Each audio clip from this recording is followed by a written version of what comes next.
নারায়ণগঞ্জ জেলা ছাত্রদলের সাবেক সভাপতি জাকির খান।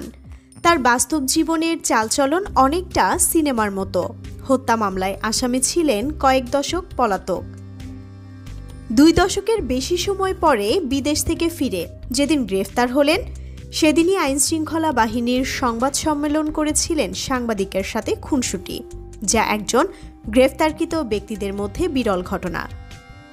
ডান্ডাবেড়ি পরে হাসি মুখে আদালতে প্রতিবার আসেন জাকির খান। জাকির খানকে এখন যখন আদালতে হাজির করা হয়, তখন আদালত প্রাঙ্গণে দেখা যায় তার প্রচুর কর্মীর, যাদের অধিকাংশই তরুণ। এই তরুণেরা এর আগে কখনো জাকির খানকে দেখেনি, শুধু তার নাম শুনেছে। আমাদের এই আয়োজন থেকে জানার চেষ্টা করব কে এই জাকির খান। রাজনৈতিক অঙ্গনের নানা তথ্য ও ইতিহাস পেতে আমাদের চ্যানেলটিকে সাবস্ক্রাইব করে বেল বাটনটি প্রেস করে রাখুন।